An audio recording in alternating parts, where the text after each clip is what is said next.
Olá, aqui novamente o canal Márcia Heloísa Conte Sua História para mais uma live. Eu peço àqueles que se coligarem conosco, que me sigam aqui no Instagram e que também se inscrevam no meu canal lá no YouTube, o Márcia Heloísa Conte Sua História. Assistam os vídeos, deem likes, compartilhem com os amigos e que também possam me procurar se vocês tiverem uma história bacana, que vocês quiserem contar também das vidas de vocês, os seus percursos.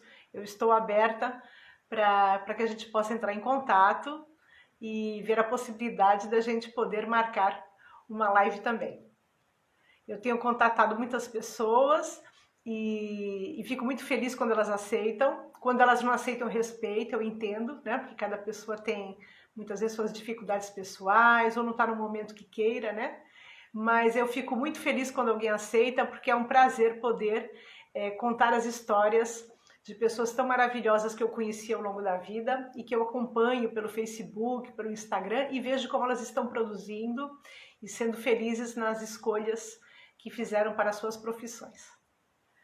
Hoje nós temos uma convidada muito bacana, uma simpatia de pessoa, uma alegria, e foi sempre assim que eu a vi e continuo vendo pelas postagens que ela coloca no Facebook. É a Luciane Cortez, ela é professora do ensino público. Em Santos ela é estatutária, trabalha com salas de alfabetização. E em São Vicente ela é concursada. Ela também tem experiências pregressas como professora de educação infantil no Núcleo de Recreação Infantil Cristal Encantado. Ela também trabalhou na Casa Branca com ensino bilíngue e teve experiências também no ensino público estadual. A Luciane, ela é formada em magistério pelo Liceu Santista, foi onde eu a conheci. Depois ela fez pedagogia na Unisantos, onde eu tive o prazer novamente de ser sua professora. A Luciane possui pós-graduação em psicopedagogia pela Universidade de São Luís. Ela tem inglês avançado pela Casa Branca, certificado internacional Cambridge. E ela também tem cursos de alfabetização e letramento, letra e vida. E a Luciane, então, agora vai ser convidada para entrar ao vivo conosco.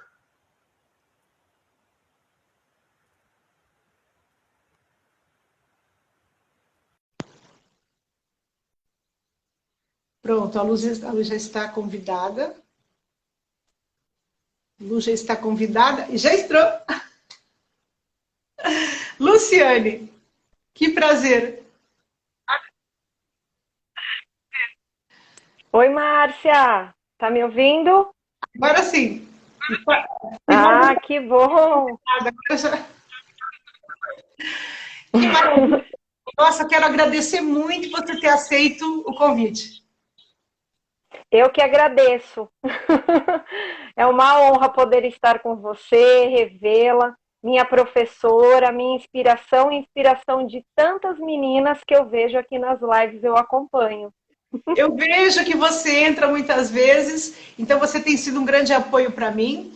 E há muito tempo que eu acompanho você pelo Facebook. Vejo aquelas fotos maravilhosas que você coloca com as crianças. E a gente vê assim a paixão no Sim. seu olhar, sabe? Você tem aquele olhar que brilha. E eu Uhum. quero muito falar com a Lu para ela contar essa história, né? Porque às vezes, como professora, a gente não se aproxima tanto de vocês. Mas a gente está sempre ali, né? Observando. E agora, na distância, eu vejo que algumas pessoas parecem que se conectam comigo mesmo sem conversar. Então, você era uma É dessas isso pessoas, mesmo. você estava ali na minha lista. Que bom que você aceitou. Luciane, nós vamos querer saber então quem é você, né? Oi. Conheço, mas o público não. Pode falar um pouquinho de Cortou, você. acho que cortou um pouquinho, Márcia. Vamos lá. É, Então, eu sou. Oi, vou começar. Eu sou professora alfabetizadora, atuo agora na rede municipal de Santos. Tive a honra de fazer o magistério com você no Liceu Santista. Era uma menina um pouco peralta, um pouco imatura na adolescência. Talvez eu deixava você aí com os cabelinhos brancos a mais na época, mas depois eu fui me envolvendo, comecei a trabalhar, né? Eu faço questão de colocar aonde eu comecei, que foi o núcleo de recreação infantil, porque eu acredito que é onde todo mundo começa, uma escolinha próxima da sua casa, da sua escola. E ali eu tive também experiências incríveis. E foi o que me impulsionou a ir para a pedagogia. Porque, a priori, eu queria fazer direito. Eu fiz o Ah, magistério, mas eu tinha na minha cabeça essa questão da justiça, de trabalhar na área de direito. Eu era muito comunicativa, uhum, né? Ainda sim. sou até hoje. Não, a Então, minha eu imagem que eu tenho de pensava, você é sempre sorrindo. Tem uma imagem de você, sempre lembro, não sei se é a minha memória, de ver você chateada, sabe, ou com raiva de alguma coisa. Não, é sempre para o bem, sempre para cima. E essa era a marca que eu tinha de você na minha memória. a gente tem que positivar, né? E então, aí como eu estava falando, né, o núcleo de recreação infantil, Cristão Encantado, onde eu trabalhei, me impulsionou para a pedagogia. Sim. Aí, quando eu entro na pedagogia, aí eu já trabalhava com as crianças e tudo aquilo começa a fazer sentido, as teorias mais apuradas, e aí eu vou me apaixonando cada vez mais, me dedicando cada vez mais, tanto que eu lembro assim, eu falei da minha época peralta no magistério, mas quando eu entro na pedagogia, eu levo muito a sério, Márcia. Sim. Eu demorei 2 anos, né, nessa, quero direito, não sei bem o que eu quero, enfim. E quando eu entro muito segura, né? E meu pai é formado em direito, né? E não exerce, não é advogado, meu marido sim. Meu pai não. Mas ele sempre falou que a questão do direito, de abrir os caminhos para os concursos, enfim. E quando eu entro, que eu presto, né, para pedagogia, eu entro em direito também, engraçado, né? E aí eu posso fazer essa escolha. Aí eu falo para o meu pai, o que você acha? E aí eu sei o que ele acha, né, o que ele achava, mas ele fala assim, faça o que o seu coração mandar. E aí eu falei, o meu coração já é o magistério e eu vou entrar na pedagogia com tudo. E fui. Que linda. Ó, a Simone Anselmo entrou aqui, que eu acho que você deve conhecer a Simone Anselmo, né? Cantora. Ela também vai fazer uma live com a gente. Estou esperando para marcar com ela também. Ah, que bacana. Quanta gente querida que entra e que comenta, é muito, muito legal. É, eu tô para ir para o Brasil, então por isso ainda não marquei muitas lives Venha. depois do início de março, eu não vou marcar live, porque senão vou me atropelar com a viagem, eu quero fazer quarentena, então eu tô assim um pouco atropelada. Mas o seu pai não ficou então chateado de você não fazer o direito, ele te apoiou.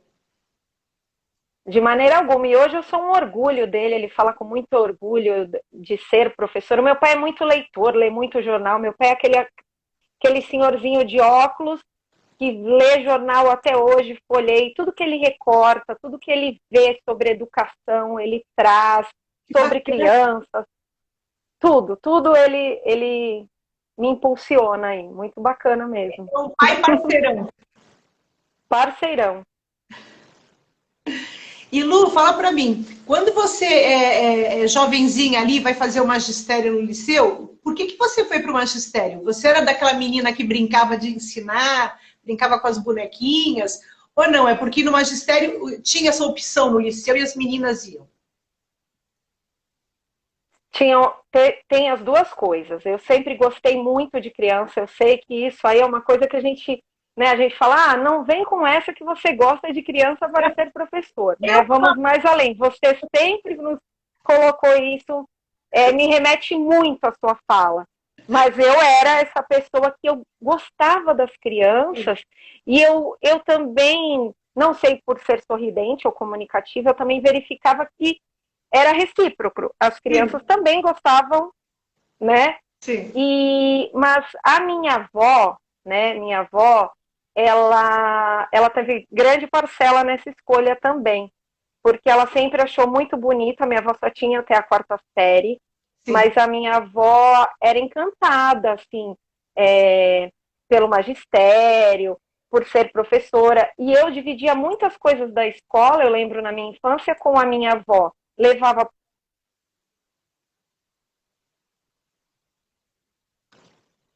Hoje a internet vai dar pegar uma pecinha na gente.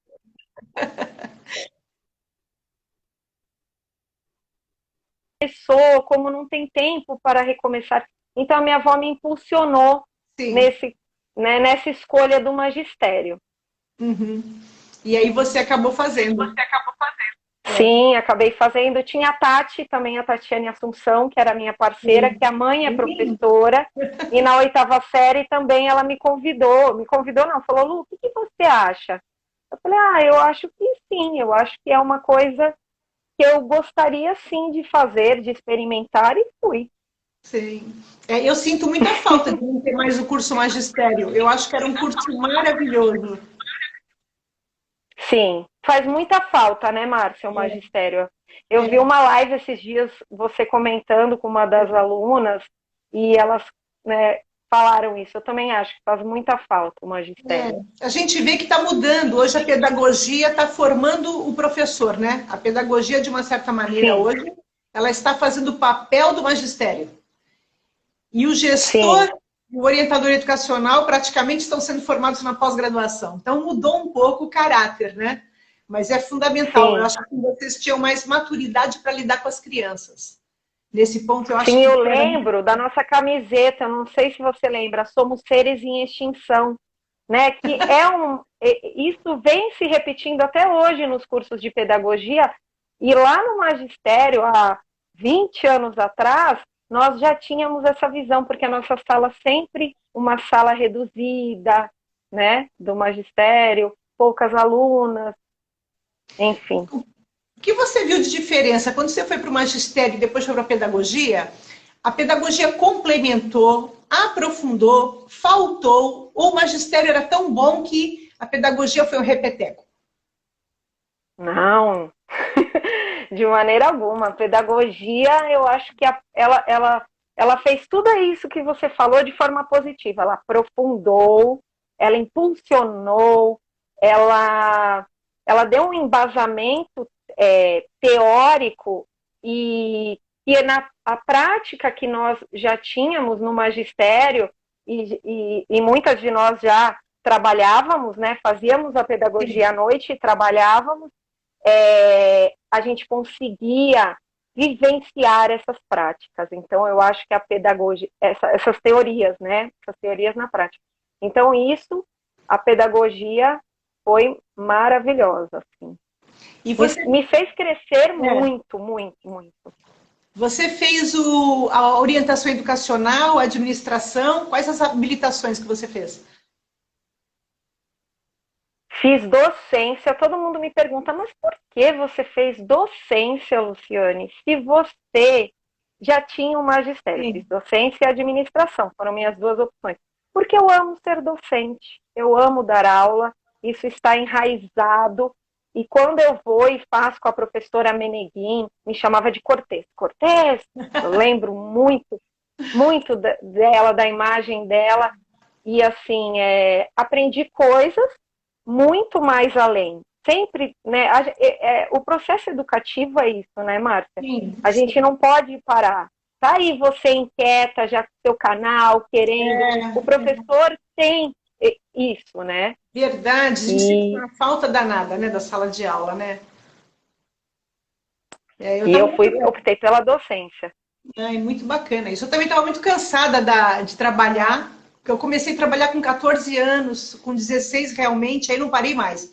Então eu estava muito cansada, mas a sala de aula faz falta. Essa relação com os alunos, ela é um elixir. Parece que você rejuvenesce junto dos alunos, eles te dão uma vida, né? Isso realmente, como você falou, muita gente segue um caminho mais administrativo, né? E tá tudo bem, cada um tem a sua escolha. Mas a sala de aula, para quem realmente tem a vocação, ela é a nossa cachaçinha. A gente se apaixona e não tem jeito. E eu fui para a docência e aí aprofundei mais ainda isso, e aí depois eu entro no Estado. Aí quando eu me formo, eu entro em tudo. Entro no Estado, entro em Cubatão, entro em São Vicente. Aí é uma chuva, né, de concursos. Eu falo, bens a Deus. já estava na Casa Branca, porque Sim. quando eu estou na pedagogia, eu conheço a Flávia Martinez, uma grande amiga, e ela me pergunta um dia na sala de aula se eu tinha inglês, ou quem tinha inglês, quem já fez inglês. E eu nunca pensei que o inglês e a pedagogia poderiam caminhar juntas. Na minha concepção, o inglês era para a área de letras, Sim. né? E aí vem a School, né, vem a Casa Branca aí com essa proposta de ensino bilíngue, que nós tínhamos a escola americana lá atrás, depois a escola americana Sim. fecha e a Casa Branca vem e retoma esse ensino, e foi uma experiência também, a Pri está lá até hoje, né, a Pri Sim. Crone, e é apaixonante também dar aula lá, ver essa... A Flávia também que está lá, né? A Flávia. Sim, O sim, meu também, a Flávia... fez a Casa Branca, mas só o curso de inglês. Meu filho não fez a escola regular, só o inglês. Só o Talvez inglês, mas que também é muito bom, Márcia, muito bom. você não deu aula para o meu filho, não, né? Na Casa Branca. Não, porque eu não fazia idiomas. Quem fazia parte de idiomas eram os professores formados em letras e idiomas. Eu fazia parte da educação bilíngue mesmo, as vivências das crianças, dos alunos, todas em inglês. E aí tinha, logicamente, paralelo a isso, o português, a parte de alfabetização, mas assim, era um lugar que a gente entrava e assim já a gente se policiava e já, como se a gente estivesse entrando realmente nos Estados Unidos, assim, a Casa Branca era assim. E um professor, quando você falava português, já respondia em inglês, como dizendo, opa, vamos lembrar. Muito legal. Agora, Maravilha. Só você, tenho a agradecer. você trabalhou lá, mas você também foi aluna, né, de inglês na Casa Branca, que você faz o seu curso avançado Fui lá. Isso, fui aluna por quê? Eu fui aluna do CCBU, não fui Sim, aluna da Casa Branca. certo. Aí, quando eu entro na Casa Branca, que eu tenho a proposta, né, passo pela entrevista, é muito curioso, eu fiquei muito nervosa na entrevista. Entrevista de inglês é tipo aquela do comercial, você não consegue falar nada, você trava, só que assim, eu entendia tudo que a diretora na época, Eliana, falava comigo. E eu respondia em inglês, em português. Falava, olha, eu acho que eu estou nervosa e eu estou parada há 5 anos. Ela falou, é comandar de bicicleta, Miss Lu, ela me chamava, né? De Miss Lu. Que chique. Você vai voltar, vai fazer o curso aqui com a gente, né? Vai passar por uma prova, lógico, a gente vai ver se seus conhecimentos. Eu passei por uma prova escrita e depois oral como uma professora, mas não era como que eu vou dizer, uma entrevista de emprego, né? Que a gente Sim. fica ali e tão jovem, né? Com aquela insegurança. E aí eu vou e começo a estudar lá na Casa Branca. E lá eu fico 15 anos, 15, Meu Deus, é 15 uma anos, vida. para ver como eu amei muito. Aí eu entro em São Vicente, não, minto, aí logo após eu entro no Estado e peço para sair da Casa Branca. Em 2005, falou, olha, eu acho que não vou conseguir conciliar. E elas falam assim, Miss Lu, mas a gente gosta tanto de você, tanto do seu trabalho, será que você não quer trabalhar no período da manhã com a gente? E elas me dão mais essa oportunidade, assim, isso é impagável, assim, né? Sim, é A lindo. valorização, Sim, é. que E aí falta, né? Falta muito isso, né? falta. Elas eram professoras também, eu acho que isso também não tem só aquele lado empresarial, né? É um grupo de professoras que entendem, já passaram pela sala de aula e sabem aí como é a nossa vida louca aí, né? Uma escola de manhã, uma escola à tarde, uma escola à noite, enfim. Mas uma coisa E bonita, né? aí, Ela te coloca também para se aperfeiçoar dentro da própria Casa Branca e assim ela está formando o profissional dela também, né? Quer dizer, é um investimento da casa sobre as próprias professoras, né? Porque você tem um sim, profissional que está ali, não só trabalhando, mas se formando também. Você está com a filosofia da instituição dentro de você, né? Quer dizer, você é um profissional importantíssimo para elas. Né? E sempre, assim, nós tivemos muita... tinha, lógico, o programa, né? O programa deles, da Casa Branca, o sistema de ensino bilíngue, mas elas sempre foram muito abertas em aceitar as nossas ideias, nossas opiniões, recém-formadas. Elas querem... Isso é muito legal. Sempre estar, como que eu vou dizer... Sim, atualizadas com essas novas concepções sim. que chegam aí a todo momento no processo educativo. Ai, que bacana. Agora, quando você estava trabalhando lá no bilingue, como é a situação assim? Aqui a criança está no Brasil, né? Então ela Sim, talvez em casa só fala em português. Como é que é essa coisa da criança ter quase que essa outra personalidade, né? Essa dupla personalidade, quer dizer, ela vai, porque a criança é mais maleável, é plástica, né? Mais fácil para aprender. sim. Essa situação dela passar Então, para a português gente, e a casa dela, como é que fica? a, a criança fala muito português também quando ela entra, né? Aliás, fala o português, né? Sim. Eu digo a criança que não entra, porque depois eles abrem até para os bebês, né? E nós vamos, como eu falei que esses professores puxavam de nós, quando a gente faz a mesma coisa com a criança. Então a Sim. criança entra, ela fala em português, mas a gente responde em inglês. E às vezes a gente pensa, será que ele não entendeu? Mas ele entendeu. Dentro daquela contextualização, daquela situação, daquela aprendizagem significativa, ele vai vivenciando a língua e aí em um momento ele vai colocando isso. Então é muito mágico. Assim, A criança que faz só o curso de inglês já é uma grande coisa, mas ela estando no bilíngue, muito. a língua introjeta nela, né? Ela tem mais facilidade. Isso. Eu me lembro uma vez que eu, no curso de filosofia, fui apresentar um trabalho sobre Newton. E eu falei assim para a classe: Newton, que era de Cambridge, a classe inteira, A gente. eu já com Márcia, 30 eu também anos. já fiz coisas de pronúncia que você não tem ideia. Eu com 30 Assim, anos, né? É que eu sou cara de pau, né? Aí eu deito e rolo no meu erro. Mas assim, pra gente que não lida com a língua, é muito difícil, né? Então eu fico imaginando, sim, a criança que está no bilíngue, para ela é mais fácil, até porque ela está mergulhada com vocês ali, né? Então, de uma certa maneira, ela vai aprender as matérias num período em português e nos outros em inglês. É isso? não. É simultâneo. Na Sim. educação infantil, é simultâneo que isso acontece. Eles têm a grade, né? E aí eles têm, science, que é ciências, eles têm math, que é matemática em inglês. Então, toda essa grade que a gente faz em português, eles têm em inglês, todas essas vivências. E Uhum. aí eles têm uma aula ou duas aulas por dia específica para o português, para a linguagem em português. Né? Que aí quando entra as questões de alfabetização, de oralidade, aí sim a gente troca essa ideia em português.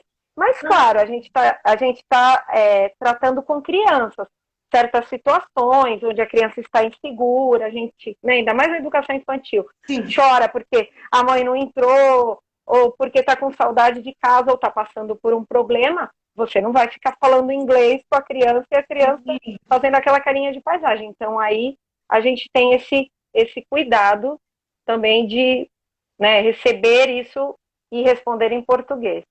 Então, o Mas, assim, currículo era todo brasileiro.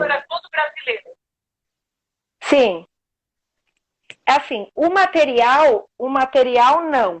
O currículo sim, o material era todo em inglês, todo internacional. Esse material que a gente recebia, Science, Math, até o guia do professor era em inglês.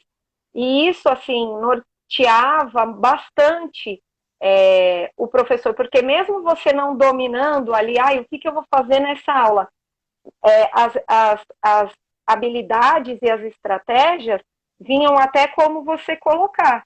E aí, lógico que você vai pincelando um pouco do seu particular, da sua prática ali dentro, não é uma coisa fechada. Sim. Mas assim, era essa parte do material do professor também era em inglês. Que bacana. Mas ele cumpria as regras né, do currículo, os parâmetros, era baseado no português. Né, que agora é a BNCC, nós tínhamos, eu lembro, eram os parâmetros curriculares nacionais, né, que a gente, isso, tão estudados. Ah, e como? BNCC eu já não peguei. Eu já estava aposentada quando você era BNCC. BNCC está quentinho ainda, saiu do forno agora. Também estou estudando. Todos estamos, Márcia. O professor é sempre isso. Nunca a gente consegue, né? Eu acho que a tendência das profissões hoje, em geral, são essas mesmo, né? As tendências hoje é a necessidade de estudo em todos os campos. Com certeza. Lu, dos seus alunos, assim que você ficou 15 anos na casa, você deve ter acompanhado depois o resultado desse trabalho, né? Você lembra assim, do seu que demonstrou que realmente na vida usou o inglês, que precisava e ele estava lá como uma ferramenta útil? Sim, eu tenho, eu encontrei um pai de uma aluna, acho que uns 2 anos atrás. E eu estava, né, com o Fabiano, meu marido, meu companheiro, a gente estava num barzinho. E aí ele veio e falou, Miss Lu, aí oi, eu sou o pai da Aninha e tal. Aí ele falou, não acredito que eu tô aqui, eu vou falar. A Aninha mora, ele falou, ela mora acho que em Los Angeles, ela tá fazendo faculdade de cinema. Nossa, e eu falei, mas será que ela lembra de mim? Ele tirou uma selfie, olha isso, mandou pelo WhatsApp e ela colocou assim, Miss Lu, ponto de interrogação. Minha aluna com 4 anos, Kinderone. Como a gente marca, né? É incrível, mas você não mudou nada, isso já ajuda. Mas, gente, que maravilha, né? Mas como é gostoso ficar no coração de alguém, né? Eu acho que esse é um privilégio que poucas profissões têm, né? A gente ficar no coração de alguém. Isso é maravilhoso, gente. Mas que legal. E no estado, quando eu entro, eu também fiquei 15 anos. Agora não estou mais no estado, me desliguei, né? Exonerei não. Sim, o estado também me deu muita formação, muita formação. Se eu sou a alfabetizadora que eu sou hoje, eu devo à rede estadual, assim, também foi um investimento, pelo menos quando eu entrei, né? E ainda eu acho que eles investem um pouco nisso, nas formações. Sim. E eu tive essa formação, que foi o Letra e Vida, que também é um curso que quem teve o prazer de fazer sabe que é você vivenciar as práticas que você vai usar com os seus alunos, né? Sim. Você vivencia e passa essa prática para eles. Então, nós utilizávamos textos literários para adultos, né? Como se fôssemos nós os alunos que estaríamos aprendendo aquilo que a gente iria passar, assim. Então, ele é incrível, é apaixonante o curso. E eu tive muitos alunos também na escola pública. Eu me apaixono pela escola pública, né? Eu fico com aquela coisa.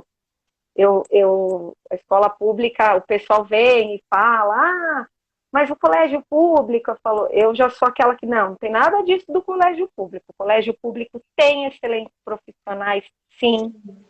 Tem um pessoal muito capacitado, sim. Principalmente os professores que são concursados e que estão ali, que sacrificam o seu tempo, né, para estar ali, para o estudo e para se dedicar. E eu tive alunos incríveis também, que eu acompanho pelo Facebook, que hoje também se formaram comigo no estado, na base. Eu dei aula onde a Meire Moura dá aula até hoje. Moura, ela minha parceira. Fez uma live aqui. É muita gente querida, por isso que eu fico aí na live, você fala, Lu, eu sempre te vejo, porque é muita gente querida que passa e deixa um pouquinho, né, essas pessoas vão deixando um pouquinho, assim, acho que eu sou um pouquinho de tudo isso, um pouquinho da Meire, um pouquinho da Pri, de todas as pessoas. A Meire é muito especial. E na escola também, pública... Né? Vocês foram uma época muito bonita, né? Vocês também vivenciaram uma época muito bonita, né?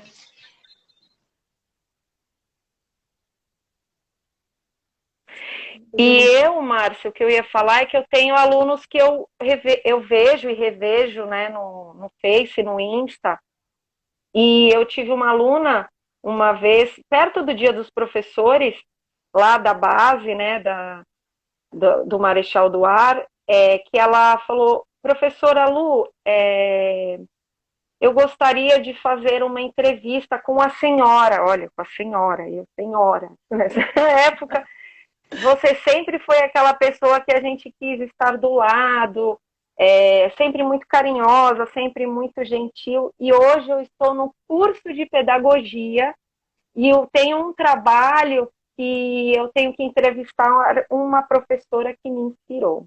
Então isso Nossa, cai um pouco também. é muita emoção, né? É muita emoção, né? Não, e você vê que ela se Muita. inspirou em você para poder fazer a pedagogia, né? Isso é maravilhoso, né? Porque ela foi de Sim, escola pública, né? Que não era magistério, e ela se inspirou em você para. e Agora, como é uma cíclico eu não digo, mas assim, eu também me inspirei em você, é, né? Eu e muitas. todos nós, Então né? você A gente se inspira em muitas pessoas, né? então eu acho que é uma linha, é uma colcha de retalhos, talvez, né? Onde a Não é gente vai verdade. alinhavando. Meu marido, meu marido é um operário aposentado, mas ele é jardineiro. O hobby dele é jardinagem. E ele estava me explicando isso, que um exemplo, os bambus. Tem várias árvores, mas assim, o bambu especificamente. Ele tem uma rede de conexão. Então, é como se eles se conectassem todos. Então, todos eles vão florescer na mesma época, enfim, existe uma comunicação. E eu acho que a gente é um pouco assim, sabe? É como se fosse um terreno com muito alimento, com aquelas raízes que vão se espalhando e todo mundo conectado. Quer dizer, é aquilo mesmo que você falou, a gente não faz nada sozinho, tá todo mundo, um segurando o outro, um dando a mão para o outro, mesmo que de maneira invisível, né? Mesmo que não seja Sim, diretamente, né? subconsciente, né? Às Sim, vezes está eu ali no acredito muito nisso. subconsciente, a gente não se dá conta. É verdade, nós somos uma única Gaia no planeta Terra. Ah, maravilhosa, certeza. Como é que é? Você que frequenta Liceu Santista, vai trabalhar no Cristal Encantado, na Casa Branca, e depois entra na escola pública e se apaixona. Como é que foi essa trajetória toda no ensino privado e aí entrar na escola pública e ter esse apaixonamento? O que é que ali você encontrou que você disse, aprendi tanto ali? O que é que ali tinha de enriquecedor naquele solo? Então, o que acontece é o seguinte: quando eu entro na escola pública, eu já entro com uma concepção e várias pessoas vêm e falam: olha, aqui não é a escola que você trabalha, que tem poucos alunos, né? Sempre vem aqueles questionamentos. Eu falo, entendo, mas assim, o que eu me doar para a Casa Branca, eu quero me doar para eles. E entrei um pouco assim em caráter investigativo, de saber se isso realmente é tão importante assim, né? E eu vejo que não, eu vejo que sim e que não, vamos dizer assim. Mas lógico que uma sala com um número menor, um número reduzido, onde você tem muito material, você vai trabalhar mais facilmente, né? Você tem tudo ali e tal, você consegue criar, né? De uma maneira mais fácil, não criar mais, porque eu acredito muito no papel do professor como criador, né? Sim. Como cientista, ele inventa, né, coisas. E aí o que eu vejo é assim, que eu começo a utilizar algumas produções lá com os alunos da Casa Branca e algumas produções textuais, vamos dizer assim. Né? A gente começa aí uma reescrita do final de um conto. Aí eu trabalhava na Casa Branca e trabalhava na minha escola lá no estado. E eu percebi assim que às vezes eles cometiam os mesmos erros, às vezes eu tinha alunos brilhantes na Casa Branca e tinha alunos brilhantes no estado. Então, assim, e no estado a gente tinha material, sim, a gente tinha esse Letra e Vida, que eu fiz o curso e a gente recebia material, livros. O estado, o município, ele investe bastante nisso. É que, às vezes, o professor, é lógico, não dá tempo de nós contemplarmos todo esse material, mas cabe a você, professor, verificar o que é melhor naquele momento, né, para o seu aluno. E aí eu faço isso e eu começo a perceber isso. E isso vai, né, me colocando, assim, e muitas vezes eu não, como que eu vou dizer, eu não me sentia assim, estou na Casa Branca, estou na escola pública. Eu estava na escola, e ponto, Bárbara. né? E esses questionamentos vinham bastante, o particular e o público. Eu falava, gente, o que sai de gente incrível do público e também do particular vai muito assim do professor. Eu acredito que o professor tem um papel inspirador, sim, para o aluno, e vai muito também do aluno, da família, né? Sim.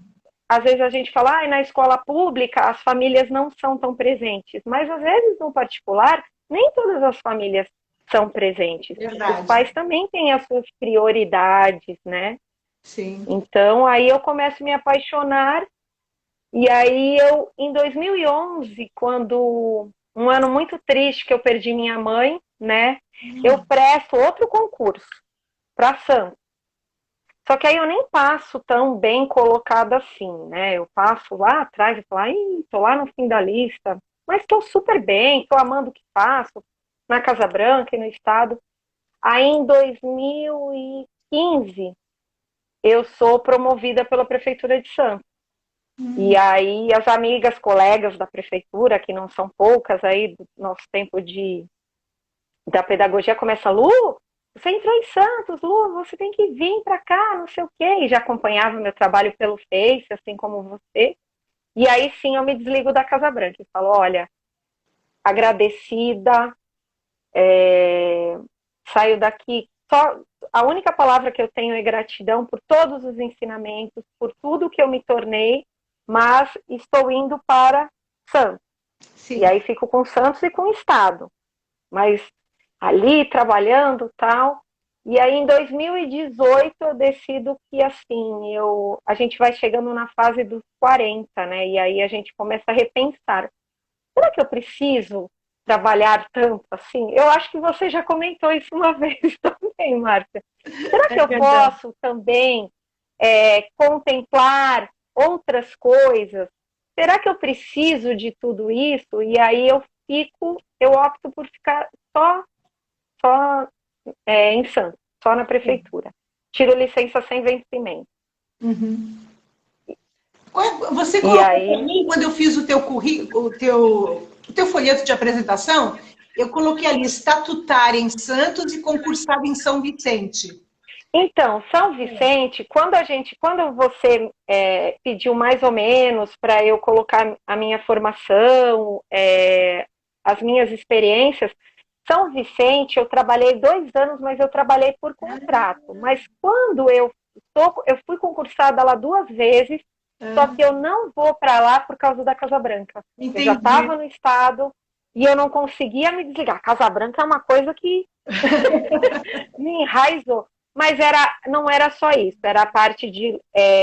nisso eu sou também prática, era a parte de locomoção. Não tinha como eu sair de São Vicente, da área continental, e sair meio-dia e estar à 1 da tarde no Guarujá. Pegar balsa, barquinha, catraia, enfim. Porque no Guarujá era o estado, né? No Guarujá era o estado. Sim, o estado.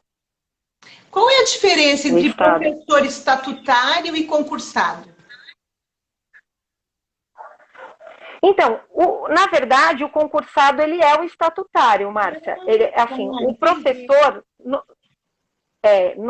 o estatutário ele é o concursado, é o regime estatutário.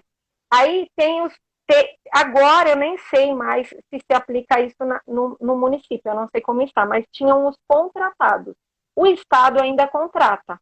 Certo. Contrata e tem os professores que eles chamam OFA. Não sei te explicar a É sigla. o concursado. Não. Não. O OFA não é o concursado. O concursado é o estatutário. É quem faz o concurso, e aí tem aquela classificação que sai em diário oficial, e aí você ingressa e dá continuidade. O OFA, o contratado, né, a gente fala contratado, ele faz um cadastro, né, na diretoria de ensino, na secretaria de ensino, e aí ele leva, lógico, a sua formação, pedagogia, a sua experiência, e aí ele passa, à medida em que não tem esses professores, né, concursados, sim, ou por estarem afastados, para a equipe, para a direção, para a coordenação, porque o cargo ainda continua lá, às vezes ele só está, né,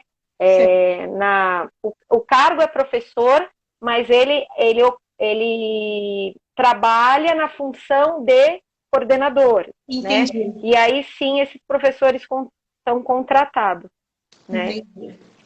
E à medida também que o Estado e o município não faz concurso, né? Esses professores vão sendo mais contratados e os concursados, né, vão ficando ali 2, 3 por período. Você, então, hoje a especialidade é alfabetização, é a área em que você mais se dedica. Sim.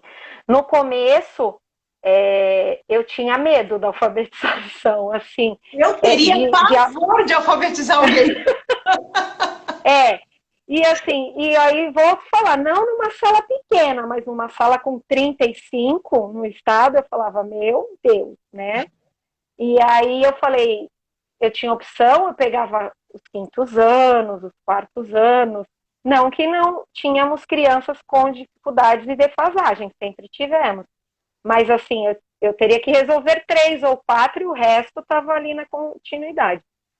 E aí eu, nessas escolhas aí do Estado, e saio da base, vou transferida para o Emídio, que é uma outra escola do coração, que eu levo no coração. Eu só tenho sala de alfabetização à tarde. Então, Luciane, ó, primeiro ano ou segundo ano? Os dois trabalham alfabetização. E aí entro com a cara e com a coragem, com meu letra e vida, com a minha pedagogia, com toda a minha formação, mas com aquelas 35 cabecinhas e aqueles pezinhos que nem alcançam no chão. E aí as colegas são parceiras e vão nos dando força e sim, falando, não, Lu, nossa, você é maravilhosa. Nossa, suas ideias aqui. Não, a gente vai amarrar, a gente vai... E aí eu vou nessa linha, né? Vou fazendo mais cursos ainda no estado, depois vem o PNAC, que eles oferecem. O estado também, os coordenadores nos davam formações nos HTPCs, que são as horas de reunião, né? Uhum. E eu tive uma coordenadora maravilhosa, a Lígia, que eu aprendi, que era uma alfabetizadora de mão cheia, uma contadora de história. E, assim, ela me ajudou muito, muito, muito. E o olho dela também brilhava muito para isso. Muito bacana. Qual é a diferença entre alfabetização e letramento? Porque eu sempre vejo assim, os nomes dos livros, dos cursos, né? Alfabetização e letramento. Por que essa diferença? O que significa? Então, na verdade, assim, a alfabetização hoje, a concepção, né? Ela não é mais aquela concepção fonética, né? A gente já sabe disso, que essa teoria, ela não é uma prática já que ultrapassada, né? A gente não entende mais a criança. Quem nos escuta que não é da área, seria aquela coisa da cartilha, do ABCD, do babebi bobu, é isso, né? O bebê babou, o copo do Caio caiu, né? Então tem que ficar... Então, não se pratica mais assim, né? A alfabetização, quando entra aí a nossa mentora Emília Ferreiro, com a psicogênese da escrita, né? Mentora, maravilhosa, assim, né? Cientista também, investigadora, inspiração. Ela verifica que as crianças, isso fica muito, como que eu vou dizer, insignificante para a criança. A criança, para ela aprender, ela precisa, né, ter significado, precisa ter um conteúdo significativo, precisa ter uma contextualização desse método de alfabetização. Né? Então, a gente começa a entrar com a escrita do próprio nome, a lista do nome dos colegas na sala, o nome da mamãe, o nome do papai. E se a gente for puxar na nossa memória, foram as nossas primeiras, os nossos primeiros rabiscos, as nossas primeiras escritas, né? Mas assim, só não se sabia o que fazer com aquilo. E hoje sabe-se, tem estudos e atividades que direcionam, né, projetos que te direcionam, trabalho com nomes, com cantigas da nossa época, Rosa Juvenil, Atirei o Pau no Gato, que é tão contestado. Mas hoje em dia os animais como ficam? Isso aí foi até, eu usei no meu trabalho, no meu TCC, eu falei, mas tem a parte agora, não atire o pau no gato, porque isso não se faz, não devemos maltratar os animais. Você já traz essa outra conversa, né? Então, olha vai ter as criancinhas psicopatas, né? As crianças psicopatas que dão pau no gato. Opa, tem as crianças. E aí a gente fala, não, aí eles abrem um olho assim, aí eu falo, você faz isso? Não. Mas aí a gente já chama a atenção. Então, olha, quantos saberes que entram que não fica só enraizado na alfabetização por alfabetizar. A letra não é só um desenho. A letra, ela é uma contextualização, é uma vivência, né? E isso não quer dizer que você não tenha que trabalhar a ideia fonológica. As letras têm som, né? A gente entende que existem os grafemas e os fonemas, né? As letras, elas se caracterizam e elas possuem sons. Porque os professores, às vezes, falam, então, não podemos mais falar as letras, não podemos mais usar um jogo de sílabas. Não é isso. É que não podemos ficar só nessa concepção da cartilha. Né, como você mesmo falou, onde não tem significado, são letras... Então o letramento é um complemento da alfabetização, quer dizer, a alfabetização é uma concepção de como é que você vai se apropriando da linguagem, né? E você vai aprendendo a se expressar dentro da sua cultura com significado, e o letramento é você reconhecer essas letras, esse código. O letramento está preocupado com o código que eu tenho que assimilar para poder me expressar. Seria isso? O letramento, eu vou colocar aqui o que foi colocado, né, no Letra e Vida nesse meu curso. O letramento, ele se dá ao longo da nossa vida. Então, eu, nos meus cursos, eu ainda pratico o letramento. Você também, à medida que nós vamos nos aprimorando. A alfabetização, ela tem um período para acontecer. A criança, ela tem um tempo para ela aprender a ler e escrever.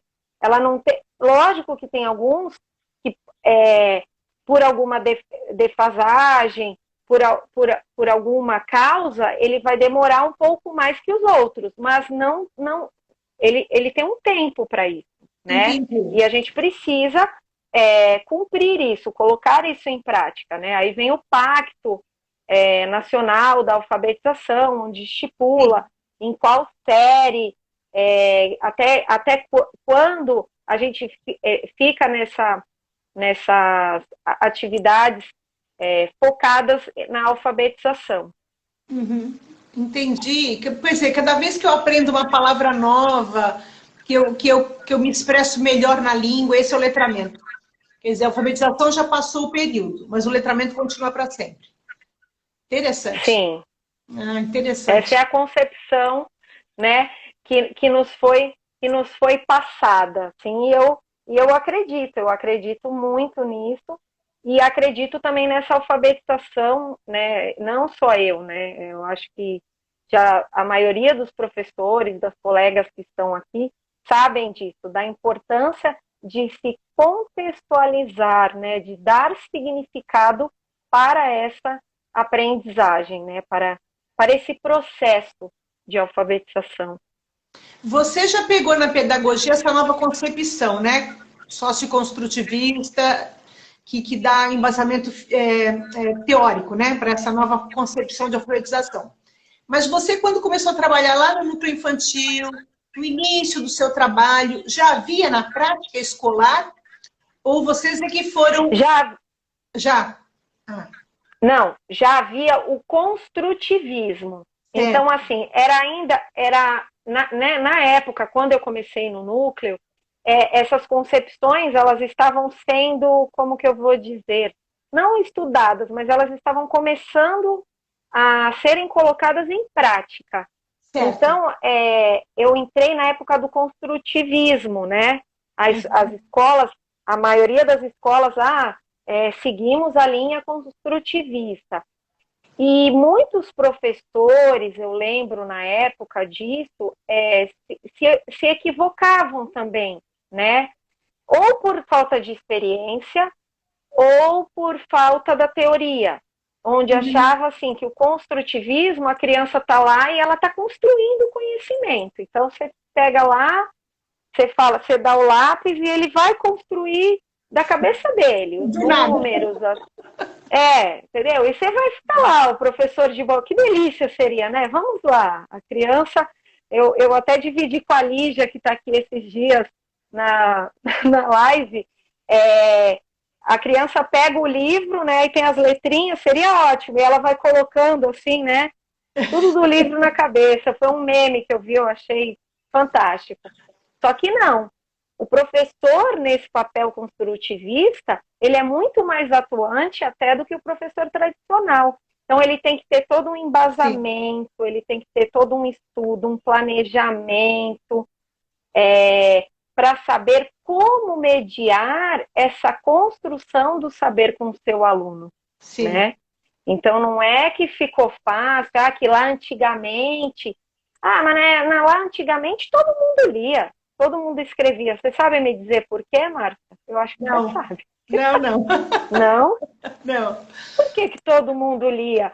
Né? Na época da minha avó, era da minha mãe. Gente, né? Primeiro que era pouca gente na escola, né? A escola não era democrática como é hoje. Não estava todo mundo na escola. É isso mesmo.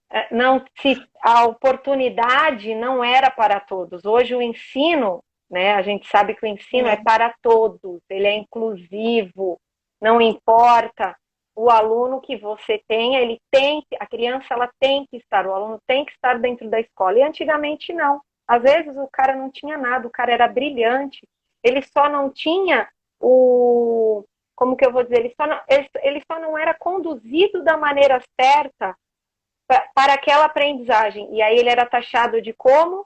Com aquele chapéuzinho e a orelhinha, burro. E aí vai para onde o burrinho? Não, a escola não serve para você, não. Vai trabalhar com seu pai. Vai ajudar sua mãe na cozinha. Na minha classe, quando era criança, eram por fileiras. Então, quem sentava perto da professora, na frente, eram os mais inteligentes. E aí, as fileiras iam até a porta. Quem sentava na fileira da porta eram os menos inteligentes. Essa era a concepção que havia na classe. Então, a gente se olhava já com preconceito. A gente falava, você não é inteligente, sabe? Uma concepção completamente preconceituosa do que era inteligência. E realmente... E essa concepção, às vezes, a gente vê... E eu abandonando a escola com o tempo. Não abandonava, porque aquilo não serve para mim. Eu não sou apto a estudar. Então, assim... Lógico, tinham questões também, às vezes, que precisava trabalhar. Hoje a gente já tem as leis aí contra o trabalho infantil, mas o cara precisava trabalhar, ajudar em casa. Mas eu acho que mesmo, o meu pai trabalhou muito cedo. O meu pai conta pra gente que ele trabalhou muito cedo. E o meu pai conseguiu, se formou numa universidade, apaixonado pelos estudos. E ele começou cedo, mas ele trabalhava e fazia questão de ir para a escola, de insistir nisso. Então, assim, talvez ele se sentisse apto para isso, né? E a gente sabe que às vezes outros não, aí outros largavam, como ainda tem. Diminuiu um pouco, mas ainda a gente, né, a gente luta imensamente para isso, mas ainda a gente tem, sim, os alunos que desistem, né? Aí ao longo. Agora com a pandemia, então, a Não, evasão ficou muito evidente, o que é uma realmente, pena, né? realmente uma A gente tragédia, né? Mas é um momento de aprendizagem da humanidade, né? Eu acho que se deixaram a gente aqui bem nesse momento, é porque acreditaram que a gente podia contribuir com alguma coisa, né? Para a gente continuar aí sim. nessa luta, né, pela educação, né? Agora, eu penso que nem você, que realmente hoje a educação é inclusiva, né? Eu acho que agora, Sim, na minha época lá de universidade, que você contou, né, que vocês estavam iniciando a conhecer o construtivismo, nós também brigávamos muito, nós teóricos, né? Porque o professor da universidade, ele é muito teórico, ele tem pouca experiência prática, né? Eu, por exemplo, nunca alfabetizei. A minha experiência era com curso normal, né, o magistério, e com ensino médio. Depois é que eu fui trabalhar com filosofia com crianças, mais velha, já assim mais para o final da carreira. Mas assim, a gente vê que realmente, dentre os teóricos, a briga era grande, né? Como você disse, no início também nem todo mundo entendia o que estava acontecendo. Foram muitos anos de estudo, eu acho assim, eu fui compreender bem isso já lá nos meus 7 anos finais de carreira. Então as coisas realmente levam um tempo grande, né? Tem coisas que o Rousseau falava que ainda não entraram na nossa cultura, tem coisas que o Comênios falava que ainda não são vivenciadas, não é uma certa lentidão mesmo para a vivência humana, né? Para as coisas ocorrerem, né? e Quais são as você tem grandes... um marco muito importante, Márcia, porque você, né, com essa sua sabedoria, com seus estudos, você sempre passou isso para a gente. Então, assim, né, nós que tivemos o prazer de estudar com você a história da educação, a gente podia conhecer todas essas práticas, esses métodos, esses caras, essas feras aí, e a gente podia o quê? Pegar o que tem de bom aqui que eu posso utilizar, o que tem de bom aqui que dá para fazer. E quando entra a concepção da Emília, né, dessa alfabetização e letramento, dessa alfabetização contextualizada, confunde-se muito também. Os professores também acham que não se... como eu falei, não se pensa mais na consciência fonológica. Não, pensa, mas tudo dentro de uma atividade contextualizada. E o Sim, que a gente discute bastante é que o professor, às vezes, ele insiste numa atividade, vamos supor lá, cobrir o pontinho que a gente fala. Não é que é uma atividade errada, ela não é proibida, ela só a gente só tem que focar para que serve essa atividade de sim. cobrir o pontinho ou de coordenação. Ela serve para esse fator motor, mas ela serve para refletir a É. favor da leitura, a favor da escrita, do que eu vou escrever, né? Do que eu vou ler. Será que eu vendo um monte de A, um monte de E? É assim que vai entrar, que nem o menininho fazia lá? Eu Que falei era que lia? mecânico, né? É É porque um dia isso desse eu mesmo. escutava um neurologista falando que as crianças hoje só com o tablet e o celular, elas usando só os dedinhos indicadores para passar as imagens como assim, como se faz no Instagram ou assim. E ele explicando que o ato de Ele, você pegar no lápis, pegar na caneta, no giz, e você vai mexer com muito mais redes neuronais. Então é importante ainda você fazer todo um trabalho com sim, material isso aí próprio eu da até escola. Isso aí eu vi também uma reportagem, e sim, a letra cursiva, falando da letra cursiva e dessa motricidade, que é importante sim, porque desenvolve partes, sim, neurológicas importantes, né, para esse processo todo aí do pensamento, sim, quando ele está escrevendo e está fazendo, tem isso também. O que eu digo é o que eu falo, não é uma atividade que tem que ser deixada de lado Sim. ou colocada, mas a gente tem que investir muito mais na parte de... Porque a gente fala muito assim, né? Lá na faculdade eu lembro disso. Vamos formar um aluno para que se torne um indivíduo crítico. Hoje em dia não tem mais isso. Hoje em dia você já torna o seu aluno crítico. Ele já Sim. começa a ter voz lá desde as séries iniciais. Porque senão depois, para ele ter voz lá na frente, ele fica aquela criança acanhada, ele fica aquela... Então, assim, essa contextualização e essa concepção, ela vem para isso, né? Para você transformar ele num bom leitor, num cara que se interessa por livros, que hoje em dia, com a internet, com o celular, vai ficando realmente tudo muito, como que eu vou dizer para eles?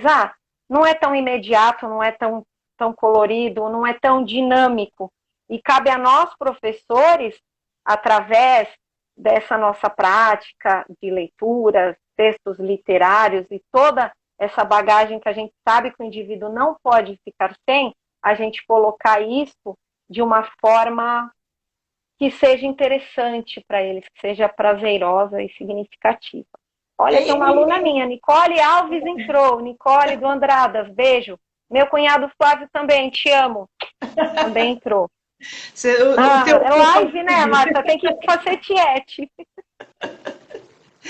O que a gente tem que evitar são as polarizações, né? Como a gente hoje tem esse problema seríssimo na sociedade, né? Todo mundo polarizado, né? Ou você é contra ou a favor.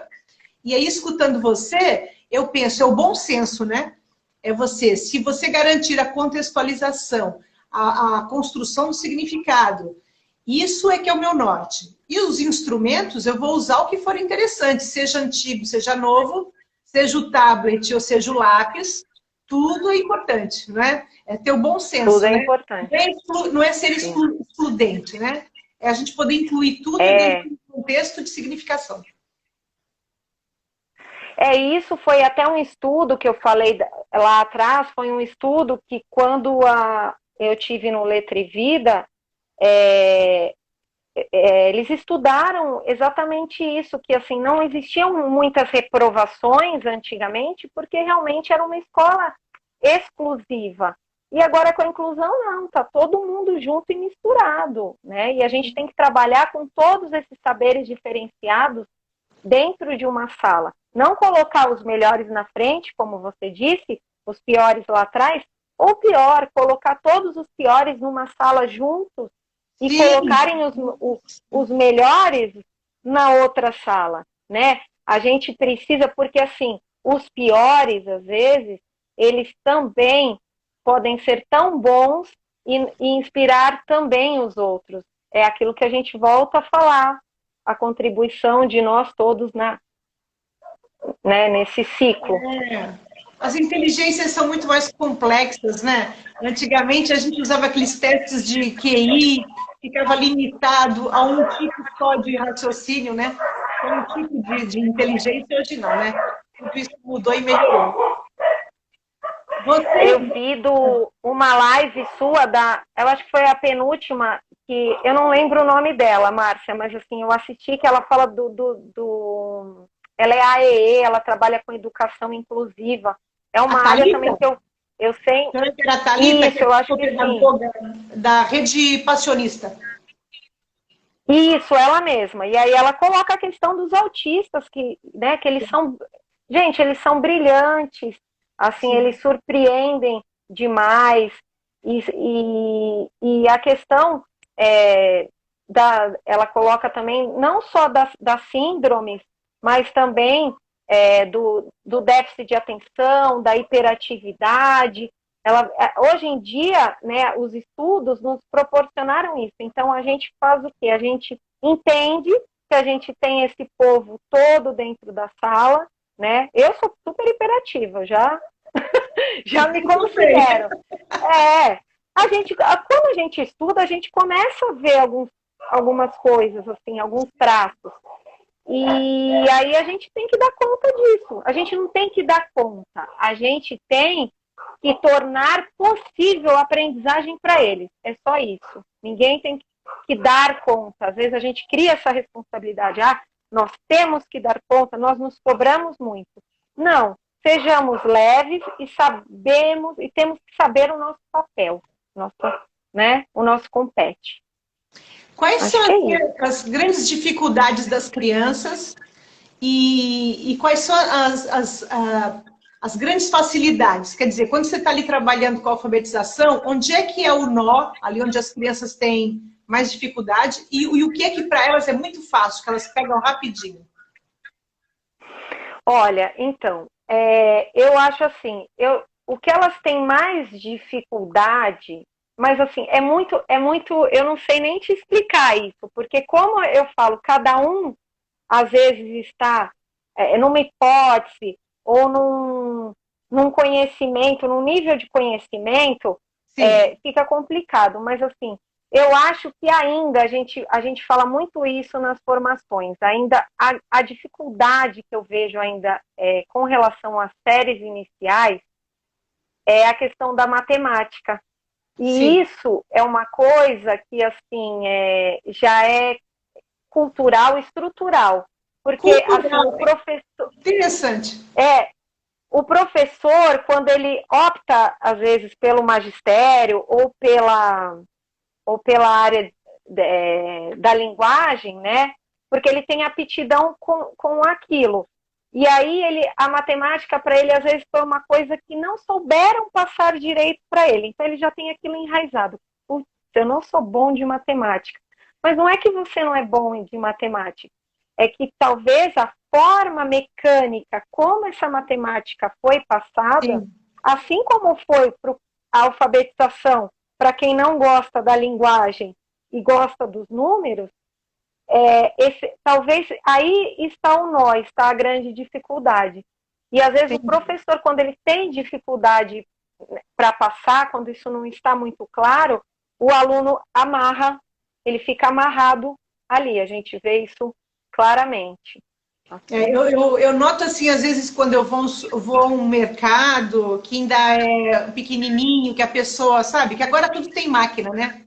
Mas já aconteceu Sim. da pessoa estar ali com aquela calculadora antiga e que não funcionava, aquela que tem uma manivelinha, que a pessoa. E eu já fiz o cálculo, e a menina está ali ainda, eu já fiz o cálculo na minha mente, e ela ainda está ali, É, e ela não para pensar, porque ela faz aquilo mecanicamente, né? Aquilo que você falou, né? Quer não dizer, teve tem que ser trabalhado significado. bem, né? Que é o raciocínio. E aí e aí eu acho que é aí que às vezes entra esse nó, né? Entendi. E assim, a gente vê muito isso, né? Que essa área, às vezes, da matemática e tal, às vezes, quando você conversa com o especialista ou com outro professor, ele clareia mais, aí ele fala, mas é que você não aprendeu dessa forma, ó, você foi passado dessa forma, a tabuada você decorava, você não sabe que você, às vezes, sei lá, você consegue entrar num número, aí você soma mais três, você chega no que você quer, ou você diminui, né? Você, você, você consegue chegar no resultado. Ele não te faz esse pensar, né? Era algo muito mecânico. E nós vivenciamos, a minha época eu lembro disso, da matemática, principalmente nas séries iniciais. Foi assim, eu lembro que eu nunca repeti, nunca reprovei. Mas também nunca fui aluna 9 e 10. Na faculdade, sim.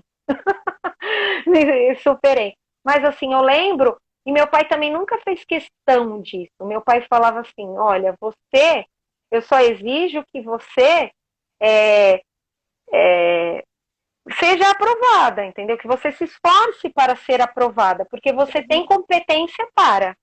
E aí eu tirava o meu 6, o meu 7, e meu pai, ok, cumpriu sua responsabilidade, fez, se esforçou. Então nunca teve essa cobrança em casa de, ai, entendeu? Tem que 10. ter, ou melhor, nunca teve essa cobrança. E aí agora eu me perdi num raciocínio. Essa foi a Meu Deus. dificuldade, né? A matemática. E quais são as facilidades? O que as crianças pegam com uma, sabe, assim, que é natural para elas, que elas aprendem assim com uma.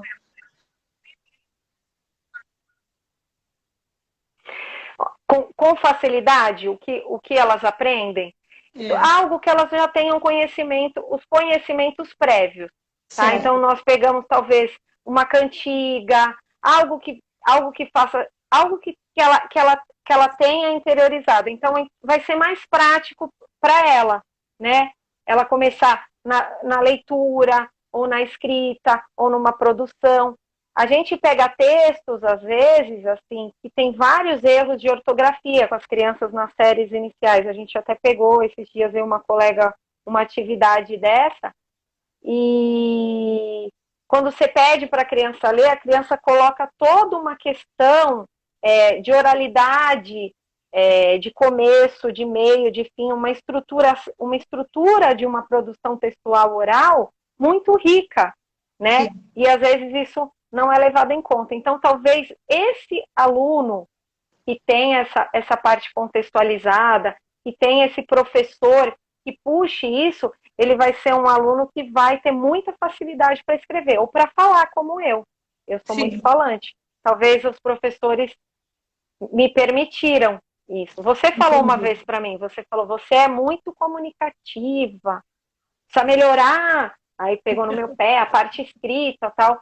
E isso faz, olha como o professor faz a gente, né? A gente pensar sobre isso e refletir. Mas eu acho que é isso, Márcio. Eu acho que a facilidade, eu acho que tudo que tem significado a gente consegue entender com facilidade, né? Essa prática que vem contextualizada, essa prática que vem levantando esses conhecimentos prévios desses alunos que não são vazios, os torna o quê? Importantes, orgulhosos, e nada é impossível ou difícil. Não, é trabalhar com a autoestima deles, né? A autoestima é trabalhada quando ele se vê realizado, né? Quando ele se vê com sucesso, né? Que ele vê que ele conseguiu construir alguma coisa. Aquilo é que marca, né? Eu tive um professor, eu tive grandes professores, mas eu tive um professor na USP, quando eu fiz o mestrado, o professor Nilson José Machado. E ele é da área de matemática. Então, ele trabalhava na faculdade de educação, ele formava a parte pedagógica dos matemáticos, que iam ser professores de matemática. E esse homem, para mim, assim, eu tive grandes professores, mas ele, para mim, foi o professor nota 1000. Porque ele unia tudo isso, que era a parte pedagógica, o conteúdo, a prática, a teoria, sabe? E tudo com doçura, com poesia, com pintura, e com texto escrito, e falado, e com trabalho em grupo, individual. Sabe o professor perfeito?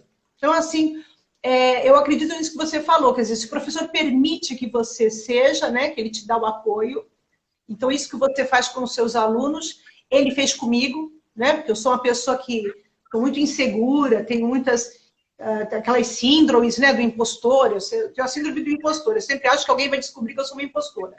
Eu sempre tenho isso. O Nilson, ele trabalhou muito, eu tenho guardado até hoje, porque eu já me desfiz de tudo que eu tinha, mas eu guardo até hoje a folhinha de avaliação dele do meu desempenho, por causa disso que você falou. Alguém permitiu que alguém falasse, que alguém se expressasse, que alguém... E realmente isso vai dar muito... O papel do professor, né, Márcia? O papel do professor. Eu lembro do Cláudio no magistério, ele dava aula de física, o Claudião, lembra dele? Sim, claro. Não sei se... Sim, do bigode. E assim, eu nunca me imaginei isso, eu nunca me imaginei assim, sempre para essa área. Eu sempre, né, me colocava na área da linguagem e não na área de exatas, né, como a gente diria. E o Claudião, eu tirava 9 e 10 nas provas de física, porque ele contextualizava aquela matéria com uma maestria, com uma magia, com uma facilidade, eu não sentia dificuldade. Não sentia. O Cláudio então, era professor do SESMA do Estado. Que eu não sei se você conhecia o projeto do SESMA, nem sei se ainda existe. Era ali na ponta da praia, perto do INSS. E ali ele trabalhava com adultos que não puderam estudar na época correta, né? Na época adequada. Então, ali ele desenvolvia demais esse talento dele, né? Dessa multiplicidade de ferramentas, de explicações. Então, realmente ele era como E super você, o gentil, professor da escola pública. super gentil e fazer esse resgate tão importante, né? Porque a gente tem que resgatar, né? Quando tem essa defasagem, o papel do professor não é falar assim, ai, infelizmente teve a pandemia, infelizmente a sociedade não valoriza, não paga, não. A gente tem que parar, a gente tem que saber que o nosso papel é tão importante, né? Se não o mais importante, né, para essa formação desse indivíduo e o quanto a gente pode influenciar, né, essa trajetória aí desses seres que serão adultos, né, desses pequenos que serão adultos. E o trabalhar com o erro também, Márcia, eu queria, você foi colocando a questão do erro também, né? Não tem mais o errar. O errar existe, lógico que existe, mas não tem mais a conotação que tinha antes, que você errou, você fracassou. O erro não é mais um fracasso. O erro é um instrumento de aprendizagem belíssimo que você pode construir a resiliência, né? Em cima dele você vai lá, dá a volta por cima e consegue resolver aquela situação, aquele problema, aquela situação de aprendizagem, que era um problema, né? Isso é muito importante. Lu, por que você foi fazer psicopedagogia? Fui fazer, deu uma cortadinha, mas eu entendi. Fui fazer psicopedagogia. Você fez a pós, né? Aí por que você escolheu essa pós? Porque quando eu entro, principalmente no Estado, né, na escola pública, nós começamos a receber esses alunos de inclusão, né? Então, o primeiro ano que eu entro, eu tenho um autista severo na minha sala, com a idade avançada. O Felipe, lembro dele até hoje, não sei, não tenho mais contato, né? Mas ele já era um moço. E eu tinha um outro aluno com hidrocefalia também, que ele tem até uma deformidade na cabeça e tal. E assim, eu queria saber como lidar com esses alunos, como que eu faria para melhorar a aprendizagem, né, desses alunos, aí, o processo educativo deles. E aí também começam a aparecer as outras questões, né? Os distúrbios de aprendizagem, a dislexia, o TDAH, e aí eu vou em busca disso, né? E quando eu entro, eu vejo assim, que a gente estuda, né, bastante, a gente consegue detectar algumas características, né, dessas crianças, e a gente consegue, mais ou menos, a gente não pode laudar. Eu não sou psicopedagoga, eu não laudo, eu não afirmo nada, que ninguém tem nada, ou que ninguém ou possui tal síndrome, ou qualquer coisa. Eu simplesmente entendo, elaboro um bom relatório e passo isso para quem realmente trabalha com esse compete, né? Eu não me encaro como uma psicopedagoga, eu encaro a psicopedagogia como um aprimoramento da minha prática docente. Entendi. Aí você pode pensar em novos instrumentos e ferramentas para trabalhar com esse aluno. Exato, exato. E qual foi o seu tema de trabalho final da psicopedagogia?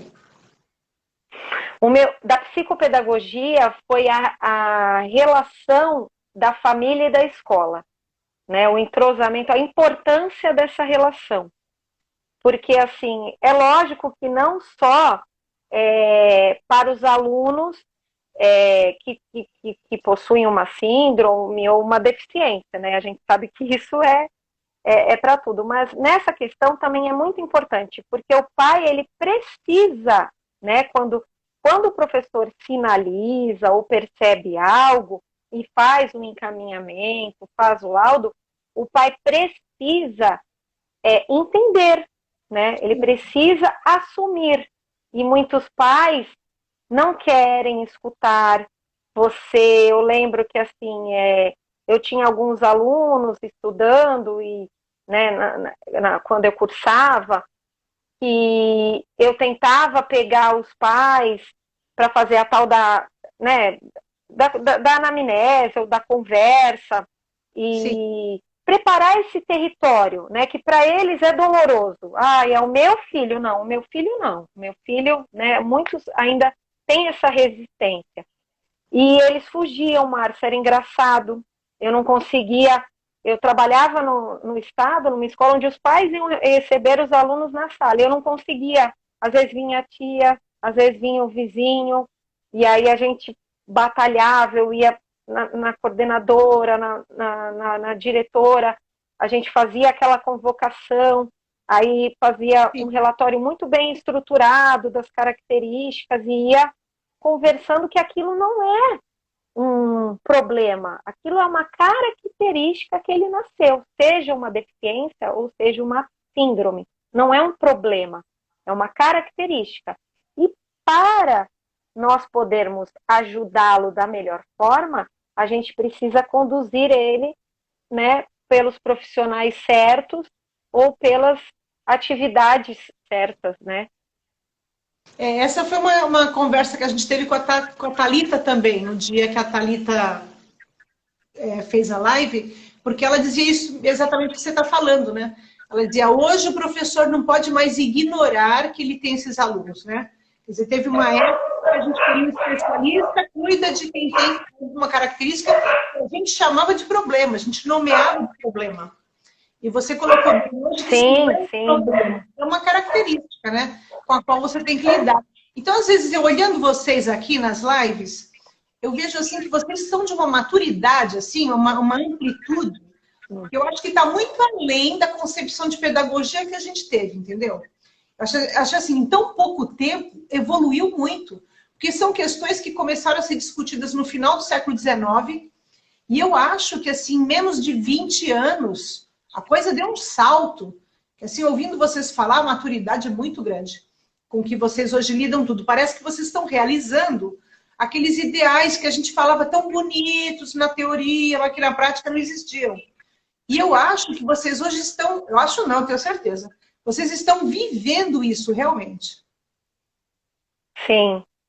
A gente está vivendo e tá tentando, né, buscando, acho que as melhores formas. O professor, ele não ignora mais esse aluno, né? Ele não tem o especialista que vai lá e dá conta desse seu aluno com certa característica.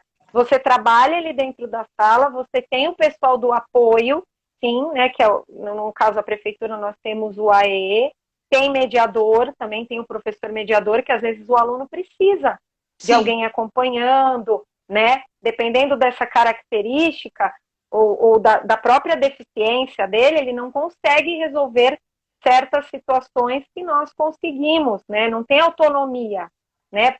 Como ir ao banheiro, por exemplo, né?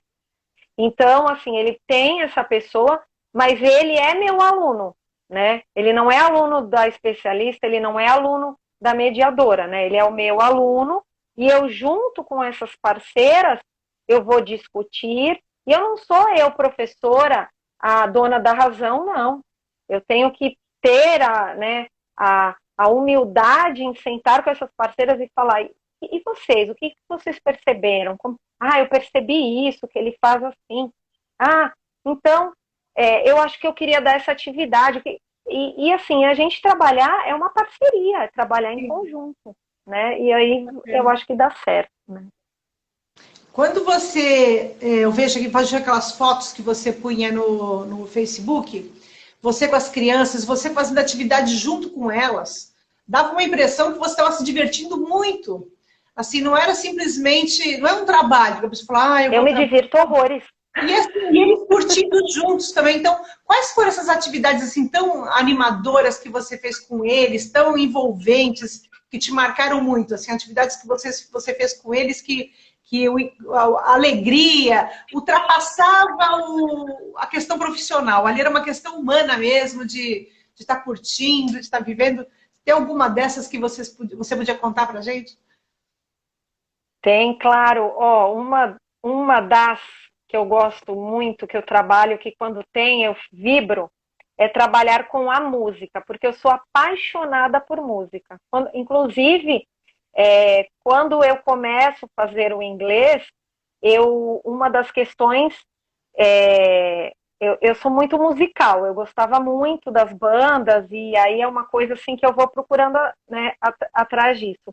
E o meu TCC com a Carol Godinho, minha parceira de TCC, foi a importância da música no processo educativo. Aí eu lembro que a nossa orientadora falou assim, olha, vocês precisam só dizer o que vocês querem nesse processo. É a música para a faculdade, é a música para o fundamental. E como nós trabalhávamos com o infantil, nós reconduzimos, né, esse tema para o infantil. Né? Então, a gente fez esse trabalho todo no infantil. Mas, assim, eu amo trabalhar música. Eu acho que a música, a musicalidade, ela além de...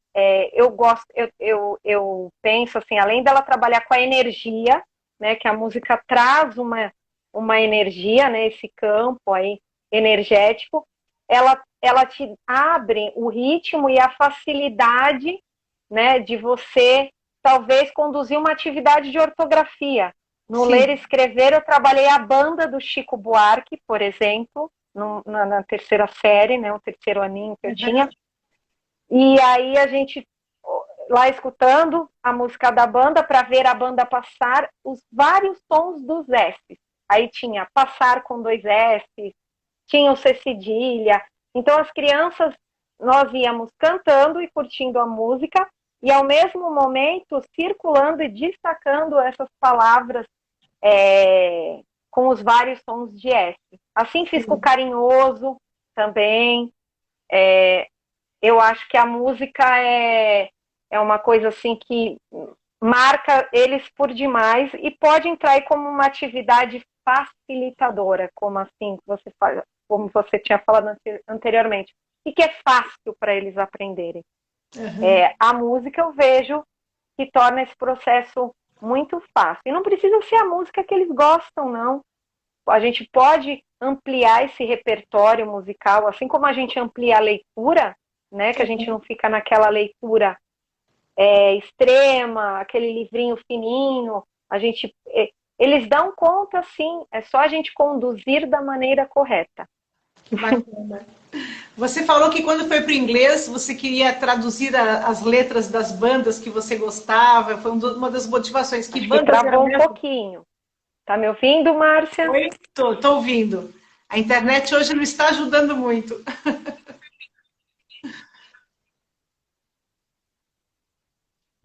Tá me ouvindo?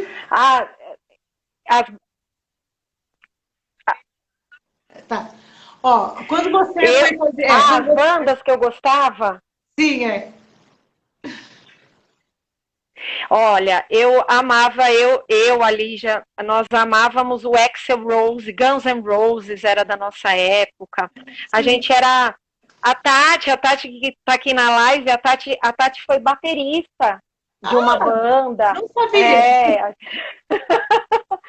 Então, assim, a gente gostava de Guns N' Roses, a gente gostava Faith No More, a gente gosta de A-ha. A filha da Lígia, também ela canta, a Lígia que está aqui também. A Rafa, ela gosta de A-ha. Aí a Lígia fala, nossa, A-ha é muito antigo, A-ha não... Eu falo, que antigo? Eu falo, Rafa, vamos num show do A-ha. E assim, ela tem 15 anos, né? Olha, a música, ela é transcendental, né? Não tem época, não tem... Tem o que ela bate e fica, né? Ela causa isso na gente, né? Essa sensação. Eu sempre desconfio de quem não gosta de música. Eu sou muito musical, muito. É demais. Lu, da tua carreira, qual foi o momento mais difícil? Mais difícil? Eu acho que foi quando a minha mãe enfrenta uma diabetes, né? Ela começa a enfrentar essa doença e assim começa é uma doença que ela não vai tirando as coisas rapidamente, né? Você vai perdendo as coisas aos poucos. A minha mãe era muito vaidosa, muito comunicativa, assim como eu, e ela começa a perceber essa doença e junto com a diabetes ela também ela começa a entrar na depressão. Então acho que foi A uma época diabetes muito dela difícil. era de nascimento ou foi adquirida? Foi adquirida, foi emocional, ela adquiriu e, e aí eu começo, acho que foi a fase assim, mas ela nunca se colocou assim como vítima, sempre me impulsionou Sim. para o trabalho, falava, não, eu estou bem, sempre com essa casca também de estar bem, de não querer me incomodar, né, por isso. Uhum. E acho que essa fase foi a fase mais difícil, mas eu tive assim parceiras incríveis na, na nessa época, nesse período, Uhum. que elas até falavam assim, Lu, se você precisar sair de uma escola e lá dar uma olhada na sua mãe, tem que aplicar insulina e depois você volta. Aqui a gente segura a sua sala, a gente, nossa, assim, professor é muito incrível, né? Eu acho. Quando quando ele se reúne, quando ele entende essas questões. E eu lembro que tinha uma professora, a Marta, também uma amiga no estado, que também tinha perdido a mãe, e ela falava assim para mim, a mãe é uma só, então quando ela Sim. precisar de você, não fica pensando, ai, não vou faltar, ai, porque eu sempre fui muito comprometida, muito assídua, e não pelo fato de ser Caxias, ou pelo fato do comprometimento com os meus alunos. Uhum. E aí ela falava, você tem que também saber se doar para sua mãe, porque depois, uma hora, elas não estão mais com a gente. Ela falou, a minha não É está mais. verdade. Você não pode se arrepender de coisas que você não fez. E É. aí eu, sempre que possível, mas foi uma fase muito, muito difícil, assim, que eu lembro que você precisa ter uma cabeça boa para conduzir essa prática, né? Esse trabalho aí na escola, mas eu ficava muito insegura, muito sem chão, E assim, a, sem a saber o que depressão, fazer. né? Porque a insulina você vai e aplica. Agora, a depressão é uma coisa difícil de lidar, né? Porque quando o problema, você vê o problema fisiológico, você vai e aplica a medicação, mas a depressão tem a ver com uma coisa interna, né? É muito difícil penetrar nessa situação, né? Eu tive na minha família já os E, dois quando, casos, tanto um quanto o outro, tanto a e, o, diabetes e, emocional quanto a depressão. e a depressão influencia nessa taxa glicêmica, era o tempo inteiro, era um descontrole total, né? A minha mãe faleceu com 59 anos, a minha mãe Muito faleceu jovem, muito nova, muito muito jovem. jovem. Uhum. E foi uma época difícil. Depois de 3 anos perdi minha avó também. Minha avó foi minha mãezinha. Sempre morei com vó, fiz bolo, receita. Tenho livros de receita aqui em casa que a minha avó escrevia para minha querida neta. Às vezes eu abro e me emociono muito com isso, assim. Mas são momentos assim que eu acho que você fala, eu sempre te vejo rindo, até, né? Mas assim, a gente passa por esses É momentos, verdade. sim, a gente chora, a gente não é o melhor momento que a gente possa estar, né, ali com os Uhum. alunos ou ali no seu trabalho, seja ele qual for, mas a gente tem que saber tocar para frente, porque eu acho que assim, com tudo, a mãe ela é tão importante na nossa vida e a minha mãe foi tão importante na minha, porque até nessa parte da doença, ela me ensinou a falar, seja diferente disso, não caminhe por esse lado, pense dessa forma, né? E Sim. meu pai também, positivo, e meu marido, meu parceiro, o Fabiano, também foi incrível, sempre do meu lado, sempre me dando força. Também se orgulha muito da minha profissão, nunca falou assim, não deixe de fazer isso. Ele fica muito feliz com o que eu trago da escola. Acho que é por isso que eu tenho esse brilho nos olhos que você Sim. comentou, né? As pessoas falam disso também, você não é a única pessoa, mas assim, eu acho que eu tenho, porque todo esse pessoal que está à minha volta admira demais isso, o que eu faço, enfim, E eu penso assim, que disso que é você isso. relatou, né, que te humaniza muito, né? Porque a gente vê a pessoa sempre sorrindo, muitas pessoas podem não entender que ali está uma pessoa com uma profundidade muito grande, né? E é uma opção sua também de viver as coisas dessa maneira, né? Porque a vida é feita disso mesmo, né? A vida é feita de momentos bons, outros não tão bons, mas todos eles fazem parte da vida, né? A vida não tem como ser de outra maneira, né? Ela vai ser sempre assim, né? Claro, se a gente puder escapar desses momentos não tão Claro. bons, mas assim, se você opta por viver tudo isso, vive o seu luto, vive suas dificuldades e vai em frente, porque aquilo vai ficar muito mais bem resolvido dentro de você, né? Do que fingir que não existe, ou fingir que não aconteceu, ou fingir que não, que aquilo não foi Com importante, certeza. né? A Então, gente precisa dar-se isso esse além de te tempo. humanizar, te enriquece mais ainda. Sim. E qual foi o momento mais feliz da tua carreira? Aquele que você fala, puxa, eu tô realizada, é o todo dia que acontece? Ou teve um momento assim que foi foi um píncaro, foi o momento assim mais alto? Olha, foram vários momentos, mas esse momento que eu falei que eu recebi dessa aluna, que eu fui a inspiração para ela e ela era lá né, ela era da base de uma escola pública, né, e ela opta por fazer pedagogia. E quando ela está na faculdade, né, ela foi minha aluna na quarta série, quando ela está na faculdade, ela fala que o primeiro professor que vem na cabeça dela sou eu penso, tudo valeu a pena, né? Sim. E ela não era uma aluna ruim, que eu vou dizer, não vamos usar isso. Ela não era uma aluna como que eu vou dizer, com baixas, é, com um desenvolvimento baixo ou não interessada. Ela era uma aluna aplicada, focada. Ela era aluna que eu não fui. Ela era aluna 9 e 10. Eu fui, lembra que eu falei que eu fui a 6, a 7, Falou. né? Ela ela foi aluna 9 e 10. E o que eu vejo, assim, eu não sei se eu estou enganada, tem vários professores aqui, mas eu vejo que esses alunos que se destacam mais na sala, que têm uma aptidão maior para a aprendizagem, eles às vezes não optam pelo magistério ou pela pedagogia. E ali eu fiquei fascinada, porque eu falei assim, olha, quantas possibilidades ela poderia ter escolhido. E ela escolheu o quê? Ela escolheu ser professora. Que bárbaro. Então, Isso que você colocou é verdade. Cada vez mais, menos pessoas procuram a educação, né? E aqueles que procuram realmente, a gente espera que sejam aqueles mais dedicados e os mais competentes, né?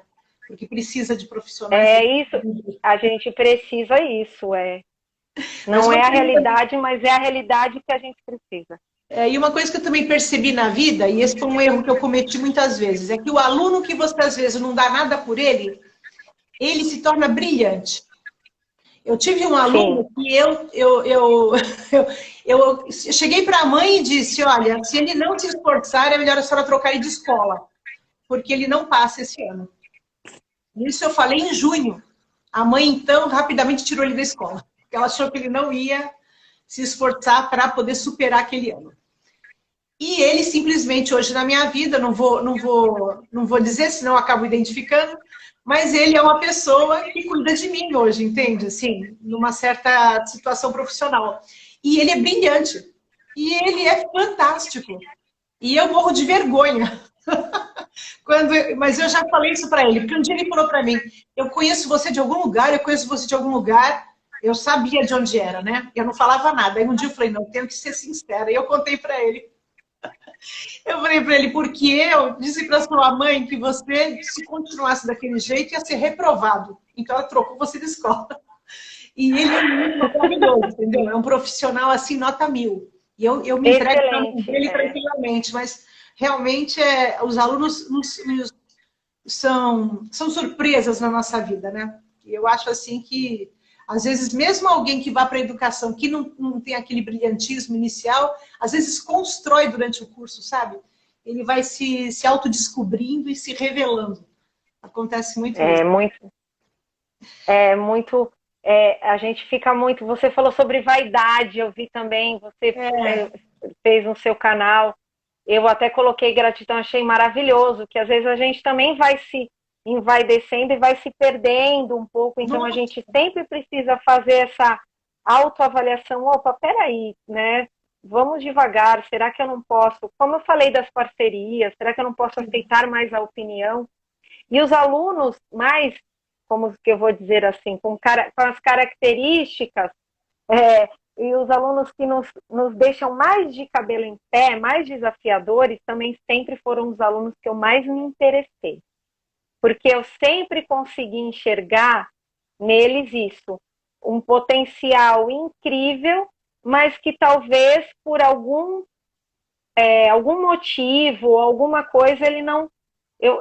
Então, como que eu posso chegar ali? De que forma que eu posso chegar ali? Eu sempre gostei bastante, mesmo porque eu falo, eu também, eu nunca fui tão quietinha, ou tão, assim, eu sempre fui muito comunicativa. A minha mãe nas reuniões falava, Luciane, precisa parar de falar, você fala demais, não dá chance pro professor.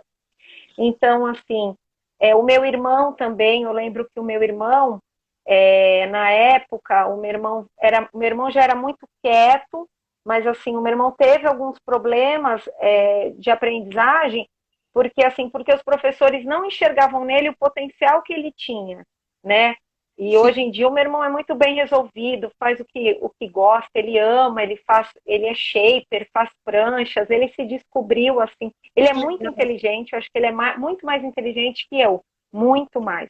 Eu acho que a área que ele quisesse, ele iria se dar bem. Ele só não encontrou na escola, talvez, esse professor ou essa pessoa que falasse assim, não, peraí, cara, você tem um potencial brilhante, só vamos ver aonde que a gente encaixa isso. Então, a gente precisa desse olhar. E eu comparo muito os meus alunos com essas situações minhas, da minha casa, da minha família.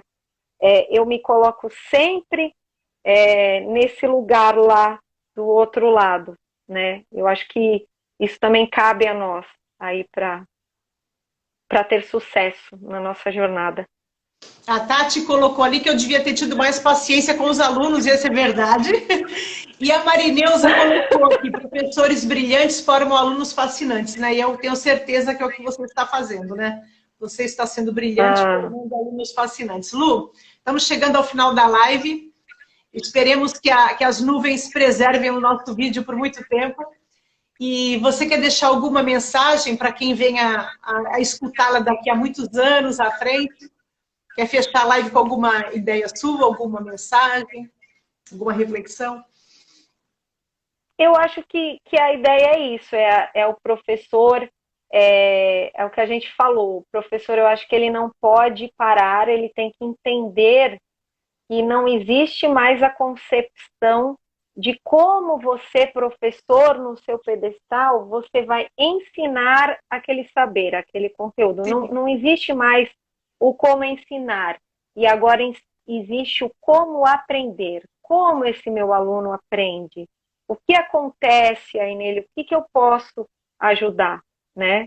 Meu aluno, a minha classe, eu acho que o que eu deixo é isso, né? A gente precisa ter sempre esse olhar investigativo, né? O professor, ele é um investigador, tem que estar sempre lá com a lupinha. Maravilhoso, Lu. Acho que não podia ter fechado de maneira melhor, né? Eu te agradeço imensamente. Você trabalhou o dia inteiro e agora ainda dedicou aqui quase 1h45 para a gente, né? Então, eu fico imensamente assim agradecida e desejo para você tudo de melhor na sua vida, que Deus te reserve ainda muitas surpresas positivas, que você tenha uma realização plena até o final da carreira e que essa carreira seja muito longa, né? E que esses alunos teus possam retornar para você no olhar, nas palavras, no carinho, né? Você ficou assim, velhinha que nem eu, o pessoal te encontra ainda na rua com esse carinho todo, né? Como eu recebo. Eu desejo que você tenha esse mesmo caminho, né? E quero também agradecer a todas as 600 pessoas que estão conosco ainda agora, né? Elas sejam todas abençoadas também, tenham uma boa noite. E espero que todos que venham assistir o vídeo no futuro possam se inspirar na sua pessoa, que você é maravilhosa. Muito obrigada. Você que é a fonte, o que você é minha inspiração, né? Eu volto a falar. Então, assim, se você ficou realizada, sinta-se realizada porque você tem grande parcela no que eu sou, tá bom? Obrigada, um Um beijo. beijo Uma grande. boa noite para todo Fica mundo. com Deus. Tchau. Boa noite, pessoal. Tchau.